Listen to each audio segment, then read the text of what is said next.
কেমন আছো তোমরা সবাই? চলে এলাম নতুন আরেকটা ভিডিও নিয়ে তোমাদের সঙ্গে একটুখানি গল্প করতে।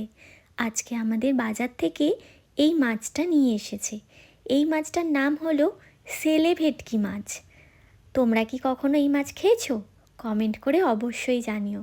আর ওইদিকে ঘুঁচুর চিকেন, ঘুঁচুর খাবারটা বসানো হয়ে গেছে।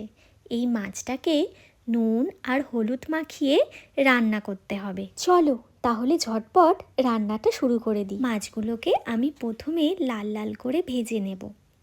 এই মাছগুলো বেশি না ভাজলেও হবে, হালকা করে ভাজলেই ভালো হয়।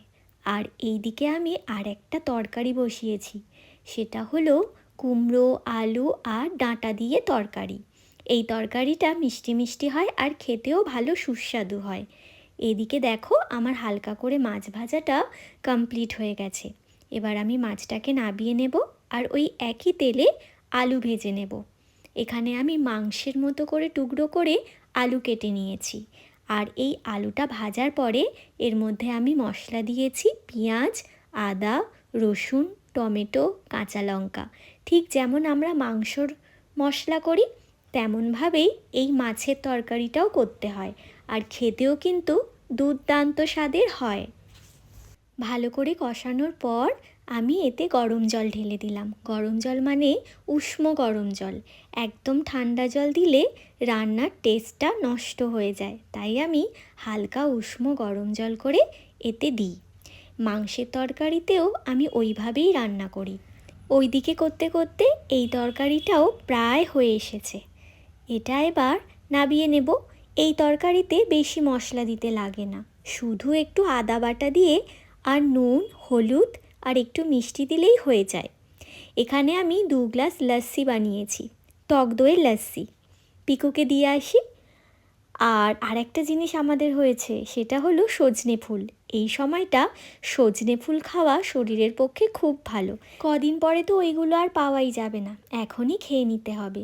আর এইদিকে আলুটা সিদ্ধ হয়ে গেলে তারপরে আমি মাছগুলোকে তুলে দিচ্ছি। ব্যাস, রান্না রেডি। আর একটু শেষে ধনেপাতা আর গরম মশলা দিয়ে নাবিয়ে নিলেই রান্না রেডি হয়ে যাবে। তারপরে পরিবেশনের পালা।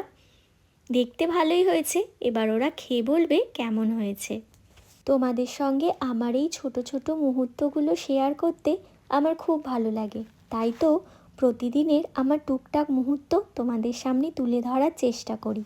তোমাদের কেমন লাগে তোমরা কমেন্ট করে অবশ্যই জানাবে। আর তোমরা এত ভালো ভালো কমেন্ট করো, সেইগুলো দেখে আরও আমি ভিডিও বানানোর অনেক উৎসাহ পাই। আর সজনে ফুলগুলো আমি কি করলাম দেখো, সজনে ফুলগুলো হালকা তেলে কাঁচা লঙ্কা দিয়ে একটু অল্প আঁচে নেড়ে নিয়েছি। বেশি তেল দিয়ে রান্না করলে এর পুষ্টিগুণ কিচ্ছু থাকবে না, তাই অল্প তেলেই এটা খেতে হবে। এর আরও অনেক রেসিপি হয়, কিন্তু আজকে আমি এইভাবেই করলাম। আর পিকু ওই মাছটা খায় না, তাই ওর জন্য একটু চিংড়ি মাছ রান্না করে দিচ্ছি। আজকের লাঞ্চ মেনু তোমাদের সঙ্গে শেয়ার করলাম, কেমন লাগলো অবশ্যই বলো। টাটা।